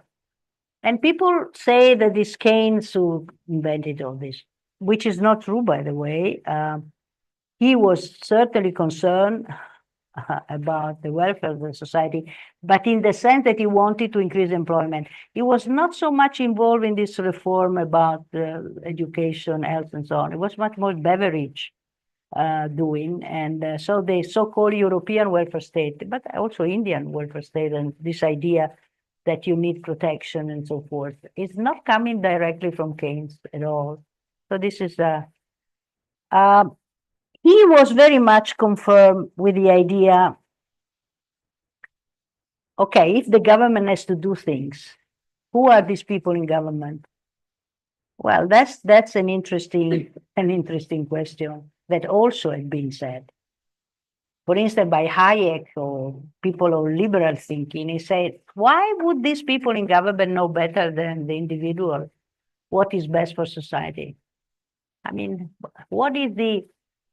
which guarantee do we have that we are just building a bureaucracy rather than people that know what to do and so forth, which is a very important question to my mind, okay? So Keynes was a believer that, I say it sometimes as a joke, that if his friends were in government, things would be good, because he felt that the people that he knew and he trusted had the ability and the potential of doing the right thing. But that's a bit of an illusion, all right? Where these people would get the better understanding of the reformer, how these people would act in such a way to change the moral fabric, what would prevent corruption, what would prevent. So there is points to be addressed when you say that the government should step in. Because the question is, who are these people who will be in government? Would they be people in a better position? Would they be free of the moral preoccupation that we might have? And I think this is our question worth addressing. And certainly, there is no question there was some elitism in Keynes.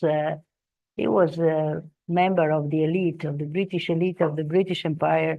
I'm in India. I don't have to spend a few words about British elitism. And okay. If I were in another country, we spend more time. But I can spare you this because I think you've been told what that meant. He had this idea that there was rational behavior that can be pursued, that people that were expert and were morally endowed, they could do it. And that's something that he felt that this superior knowledge can be acquired through experience and education. To Indian, it sounds very much as imperial, why the British did so well for this country, right? They brought education, they brought data, blah, blah, blah, blah. I don't have to spend time on this, okay? Whether this is false or it is true, but it's certainly something in that culture that well-meaning for some. For some, imperialism was just exploitation. But for some, and I think Keynes belonged to that elite that they thought they were doing good. They are bringing things that are important, that would better society and so on. I want to finish off with something which I found extremely important in Keynes' theory. You know, Keynes is associated with the theory of probability, and the theory of probability is something which is not taught when you learn Keynes, but I think is fundamental to the understanding of his theory. For economists, although also non-economists, I'm sure that you've been taught probability as a frequency distribution, okay? Nice Gaussian thing that tells you the probability of something to happen, right? Keynes disputed this, and he said, well, probability is a rational belief in the conclusion from the knowledge of the premise. So he said, nothing to do with the frequency. Is a way in which you assess reality and you make decision on the basis of this assessment, but this assessment depends very much on how you organize, and how you perceive the evidence, and how you derive the consequence. Give you an example, okay? Suppose this morning I want to go out and I decide to take it or not to take this shawl with me, okay? Depends on the weather, depends on the temperature, okay? Assuming I am a person who has a very strong scientific attitude, what would I do? I go to internet, I go to whatever, and I'm given the temperature. And on the basis of this temperature, I decide, oh, it's going to be hot. I don't need the... I happen to sleep in a room which is north facing, by the way. Lovely room, Jyoti, but it's north facing. And in the morning, it's pretty chilly, quite chilly. So if I forget about the temperature outside that I assess through the thermometer, and I look at, I am not a scientist type, this is chilly. And so I take this shawl. Obviously, this is very inconsequential thing. But if we use this argument to explain how people make decisions on the basis of the nature of their way in which they think, and whether the weight of the argument is strong, whether I believe strongly in something. Suppose I'm not a strong believer in either two things, what would I do? I would have not come to lecture because I would spend my time deciding whether to take the shawl or not. But this is not what happened. At one point, I have to make that decision. Shall I take it or shall I not take it? Okay, and so he's using the theory of probability to explain how in economics we're dealing with situations in which people make decisions on the basis of their assessment of the evidence. But this evidence is assessed in a different way according how strong you believe it in it, and how what is your typical way of looking at things. I said, if you are a scientist, you're inclined to believe much more to the thermometer. If you're not a scientist, you say, well, and so what is relevant here? That there are situations in which you cannot make that decision. You don't have enough evidence. You don't have a way. There is no way you can assess the evidence. It's going to be a war in 30 years' time. No evidence whatsoever. How do I? It is completely uncertainty. And so he said, well, the word, so in his treatise of probability, he says, there are situations in which there's no rational basis that I can use to make a probability assessment, because it is total uncertainty, okay?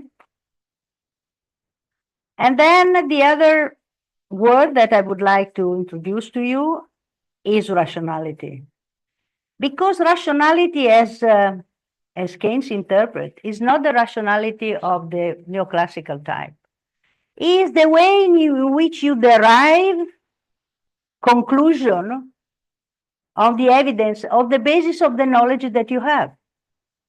Keynes was somebody who was very much involved in playing the market. He was a speculator, he was an investor, and so on. And what he said, being rational means not that you are a great performer. You might be wrong. You might not get it right. Being rational is to act on the basis of the available evidence with as much knowledge that you can have. So rationality means to derive consequences on the basis of knowledge and being convinced that there is no such a way in which you fight uncertainty completely. Okay, you try to be rational, meaning that you try to derive this consequence, but this is not. So rather than rationality, I think what Keynes was saying is that in the real world, sometimes you cannot be rational, but you can be reasonable. Being reasonable means you try not, unlike your classical economics, you try to take into consideration the consequences of your actions, and therefore he used the word reasonable to an example which I can give you. If you are a debtor or if you are a victor in a war or something, is that rational to pursue your own interests, just your own interests? Or would it be much better that you take into consideration the consequences of being rational? I don't have to tell you about Gaza, I don't have to tell you about Ukraine, I don't have to tell you many examples in which the pursuit of what is believed to be your own interest ends up to be against your own interest because you're not taking in consideration what being unreasonable would imply. Okay? So, conclusions. We want to have an ethical, rational society. We want to overcome the individualistic type of just pursue your own interest and so on. How you do that? Well, you try to have as much knowledge and experience to provide you a set of expert advice and hope that these people who will be in charge will be able to deliver the kind of intervention that is required. Unfortunately, Keynes was a bit elitist of this. He believed that he knew how this is done. But I think that his view that the final end of full employment and the theory that he provides us is a way that we should be endorsed because it's one of the best ways that we have to reach that goal. And I think that idea that we should pursue social goals through the market remains a message that I personally think is worth retaining. Sorry for this rush. I hope that I have given you a sense that these two authors are very interesting.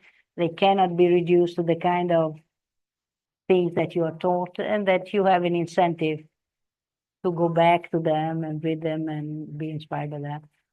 Let me say that before Jazim, I think we have question now, but before the question, let me say that I enjoy teaching to you, that it's been a privilege to come to India again, one of my favorite country, and I wish you all the best for your future. Please don't become neoclassical economist.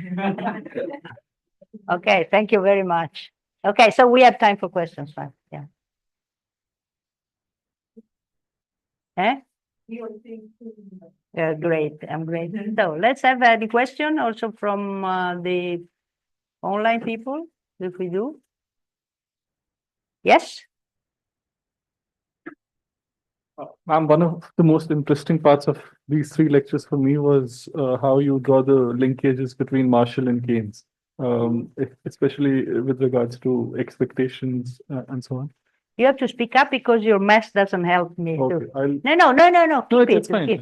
Keep it. It's fine. Yeah. So, yeah, the role of expectations, right? Yeah. The linkages between Marshall and Keynes. I was wondering that there's another very important element in Keynes that we've discussed today, which is the store value of money, right? The propensity to hold is what he calls it, Yeah. right? So, Well, I wouldn't call propensity to hold. I would say the liquidity preference. okay, Let's yeah, call it that way. Yeah. okay, Because propensity to hold is something that you have also in your classical economy. It's not the same. okay. Okay. All right. How is it different exactly? Well, because the liquidity preference is propensity to hold, it just seems to bet that people hold money for no purposes. Instead, Keynes said that liquidity preference, you hold money because your uncertainty of the effect of having a yield assets, because your uncertainty whether you're going to lose or to gain by that. So you keep money as a weapon against the uncertainty. Propensity to hold, I say that you keep money, but why? Doesn't give you a why. While liquidity preference gives you a why. Yeah. If I think that the rate of interest is going to fall, I'm not going to buy an asset, and I prefer to remain liquid. Okay. Yeah. All right. So the liquidity preference in Keynes, right? In Marshall, we have the role of expectations, the role of convention, and so on. Although the market, even when there are individual actions with which arise from convention and expectations, the market has a tendency to correct them. Exactly. So, but I mean, the crucial element is that these expectations, they wouldn't materialize into anything without variations in liquidity preference, without the quantity theory of money, right? Which No. Let's leave out. The first part of your argument is perfect. You know, Marshall, the idea is that since expectation are based on convention and habits and so on, the market will be able to adjust them because these individual expectations are rooted in some kind of behavior that become generalized. Okay. While in Keynes, we don't have this belief that expectation, that the system, the market system has this ability to make this adjustment. But I agree with you that that it was Marshall the first to introduce the idea that of the role of expectation as inducing some kind of behavior that meet the best. By the way, Marshall also wrote about the expectation in the stock exchange, and he showed that sometimes those expectations may be destabilizing. So it's not saying that all expectation is such. He say, well, in the market economy, market is a powerful tool to by trial and error to make things work in the end, in aggregate. Keynes doesn't have that belief. Doesn't have that belief that the market has this property. That's I would say. So it's nothing to do with the quantity of money. Sorry, No, go ahead. My point is that in Keynes, the argument that so in Keynes, besides expectations, there's also the liquidity preference, and when the two come together, there's this disruption. There's a social disruption which takes place. So in Marshall, when even if he's saying that the market has a tendency to correct it, but when expectations are introduced, there must be the liquidity preference as well for a problem to be created in the first place for the market to correct it. But Marshall have a different theory of money than Keynes. So I'm asking, what is that? He had some people say that the root of the liquidity preference in fact can be found in Marshall because his version of the quantity theory is different from it's like MKPY. Okay, so this K is considered to be sort of demand for money that can be. I mean, in the quantity theory, this is constant. Okay, and that's the reason why an increase in M increase prices because we are in full employment. K is constant, and so the only way in which if K is considered to be variable, then of course the quantity theory of money doesn't hold that much. And so people say, well, Marshall had the idea that K was not that stable. He has a quantity theory, but K is not stable. So maybe the demand for money has some influence on output because of this variability. But I mean, nothing to do with the richness of the monetary theory of Keynes. But people say that Marshall, unlike Fisher, unlike other people, was much more aware that when you're dealing with the demand for money, if there is instability, all this adjustment property might not work. I mean, then the basic roots of Keynes's argument, I mean, besides the fact that while Marshall believes that the market at a social level will correct these individual tendencies, but the basic roots of Keynes's argument then are if if Marshall believes that the quantity theory of money is not, I mean, K is not stable at an individual level as well. No, but you see, in order to introduce, he's not talking about instability gains. Talking about levels. Okay. So what is concerned, why the system doesn't get to full employment? So he's not talking about oscillation, variability. He's talking just a very precise question. Why we are in unemployment? If the market forces are supposed to exist, as Marshall would believe, why supply and demand are not such through the movement of prices, wages, and so forth, and would lead the system. Why can we stay persistently in underemployment, equilibrium? That's his point. He said, why is not the market forces are not working? And the reason being that there is a causality, there is a rejection of Say's law. It's not true the supply determines demand, it's demand that determines supply, and so forth. So it's concerned with the levels, it's not concerned with the instability of the system. Okay? Yes? Hello? Thank you, Professor. I've enjoyed your lectures, even as a political scientist, non-economist. You have promised you will give us the PowerPoint of your lectures. You have also directed us to your website. For a non-economist like me, do you have, would you recommend a basic text that, because you have taken us through a lot of the discipline of economics, and I'm very interested in your lectures, in the papers on your website, and also the PowerPoint of your lectures. So would you, in addition, recommend a very basic text that we can use as a supplement of all of this? I'm sorry, I've had hard time to think of a textbook that would maybe a book by, in the history of economic thought, a small book by Alessandro Roncaglia.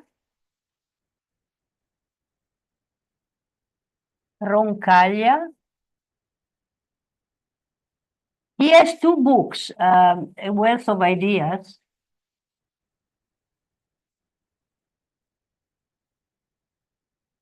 Cambridge University Press. But one is a large book, a very fat book, and this is too much. But he has a shorter book. Is any one of you checking on the internet? Yeah, it's called Wealth of Idea.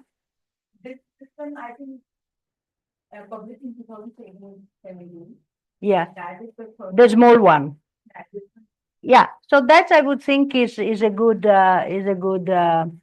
introduction to the subject, because he has a lot of references over there. So you can, if there is something in particular you're interested, you might follow up from there.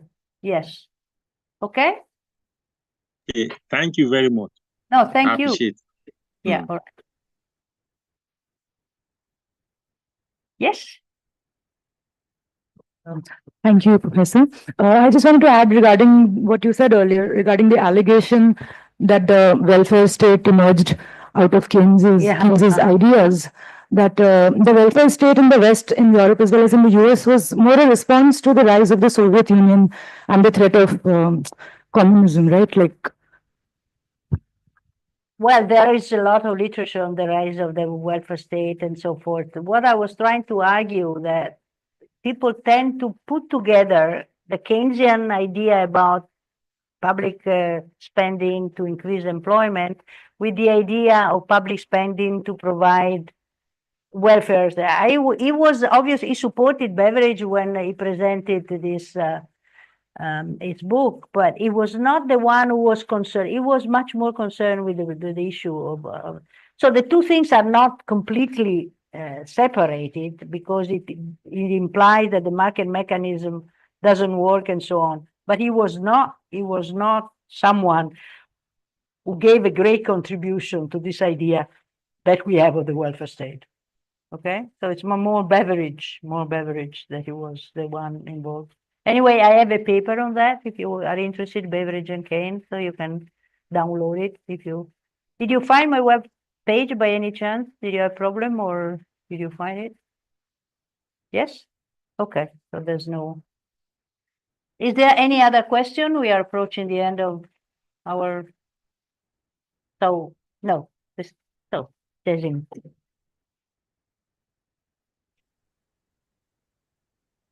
Thank you. Thank you, Professor Marcuzzo. Wonderful 3 lectures, meaning you've met all our expectations and we want you to come back. Yeah, I hope So, hopefully. For the other set of lecture, yeah, other So- people, we want to know. What I said to Professor Marcuzzo is, this is a rolling stock. 3 months from now, we'll have a new set of students. And so, meaning we could do the same lectures, but we could do another set of lectures where you will be guest students. All of you will come back. So it's a wonderful thing to do. And I have indicated to her. So thank you so much. Thank you for for this having speech. me Yeah. and all the best wishes to all of you. Okay? Thank you. Thank you. Thank you. Thank you. You- By the way, I'm happy to have these slides distributed to students if they want them. Yes, we are So doing it. I'm happy, no problem, or even to people online. Yes, yes. Well, as long as you don't put it in your website, which I will not encourage you to do, but if for your own purposes, please be free to use them as you wish. Okay? Yeah, there's 2 small things. On behalf of the students, Dhruv would like to present something to you. Oh, thank you. It's Thank a you. book by Sudha Bharadwaj, who is Krishna's Yeah, prof. oh, yeah. Thank you very much. Thank you very much. I heard of this book. I'm very glad to have it. Thank you. Thank you very much. Yeah, it's very different from economics and the things. No, I know. I spoke to her on the phone yesterday, Mhm. with Jyoti. We had them. We had a small conversation, Mhm. and she seems to be fine. Yeah. So that's Yeah. great. Okay. Thank Thank you. you very much. Thank you. Can we have a picture with you? Oh yes, Yes, yes. yeah. Do you So want to do it outside with the light? Actually, online, if you can switch on your cameras, then we include them also. Okay. Yeah, Okay. we'll try. Quickly, please.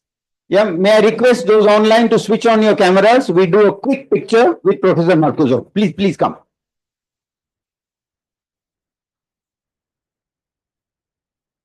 Well, Come, please. we have we have to they have to because otherwise we block the. I'll make them. Please, you Okay. please come here.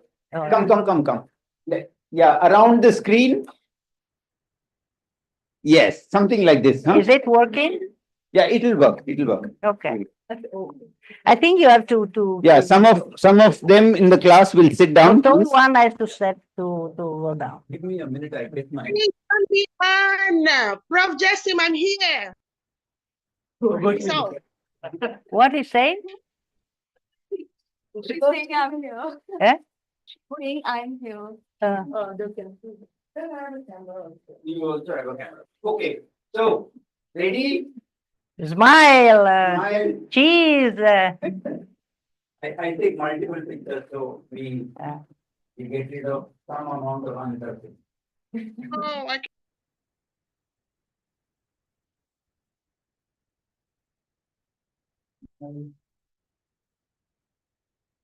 Okay, that's a good idea.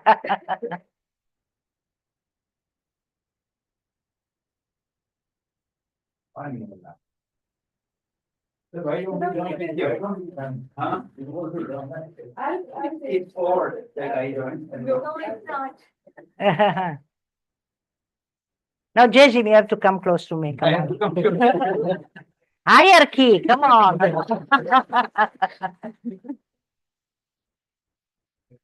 Okay. Your fingers may be covering the lens. Okay. Thank you very much. Thank you. Okay. It was Okay. nice, huh? No, that was very nice. Can Yes. we open the doors a little bit? Yeah.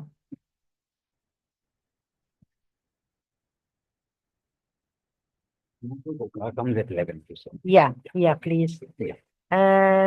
And then